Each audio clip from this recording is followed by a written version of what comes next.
The sponsor of today's video is St. Benedict Radio Theater. Visit www.stbenedictradiotheater.com to purchase yourself a copy of some of the best homemade radio shows on the market. Again, go to www.stbenedictradiotheater.com today.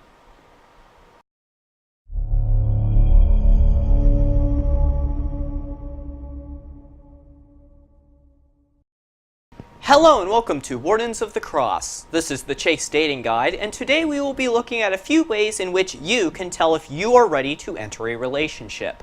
Also, be sure to contribute to the Wardens of the Cross today by hitting that like button and by subscribing so that you can be notified to the release of each new video.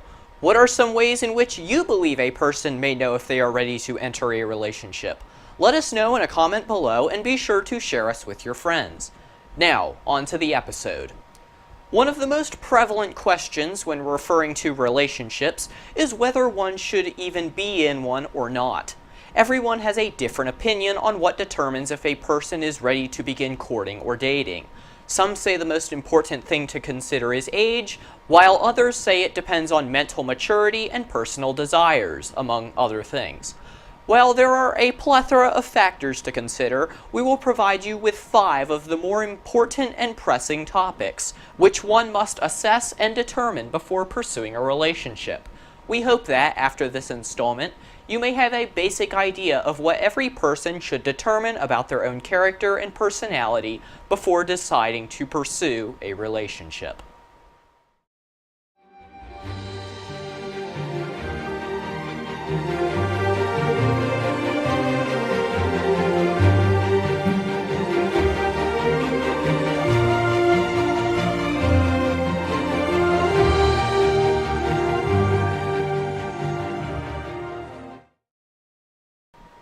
The first of the points on our list is regarding physical age.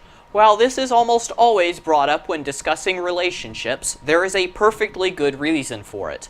No matter how good or wholesome one's reasons for beginning a relationship are, being a teenager often will get in the way of those dreams. To understand why, it is best to come straight to the point. Teenagers tend to be impulsive, and they are at a point in their life where they cannot make any critical life choices. They like to try to be dangerous and adventurous, and this can lead to actions which take away from the true objective of a relationship. If a person is too young, then it is doubtful that anything meaningful will come from dating or courting.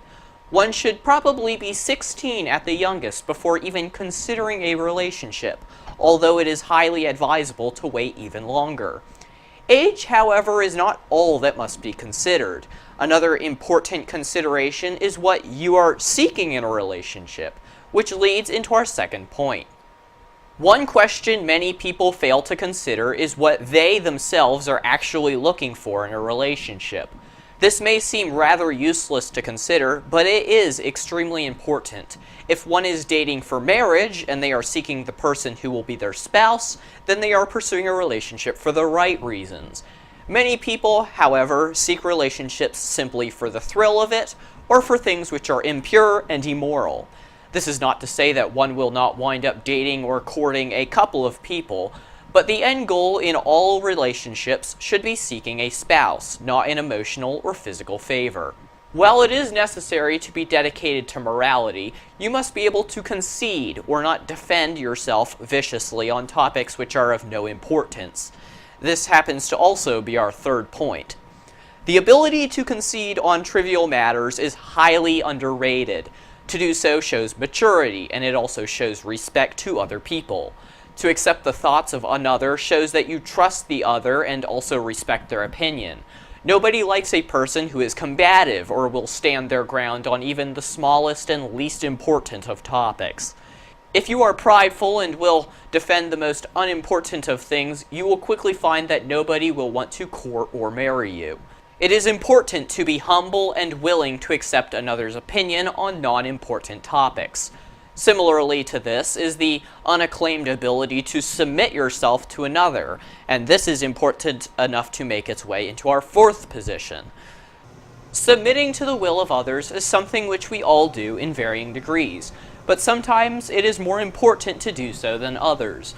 There are varying levels of submission, but one must be able to submit to others to be ready to enter into a relationship.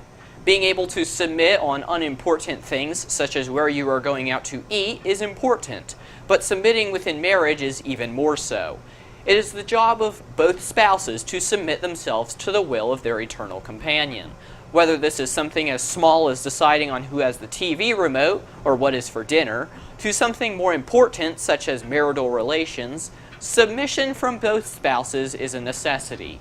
Submitting to one's wife or husband shows that you love and respect them enough to humble yourself before them. Since the ultimate objective of a relationship is discerning who will be your spouse, being able to submit to the will of those whom you trust is a vital trait to possess before you can enter into a relationship. The fifth feature which everyone must evaluate about themselves is this: what are your plans for the future? This is important for many reasons, but most importantly for the fact that, if you want to get married, you need to be willing to have a future that meets that desire.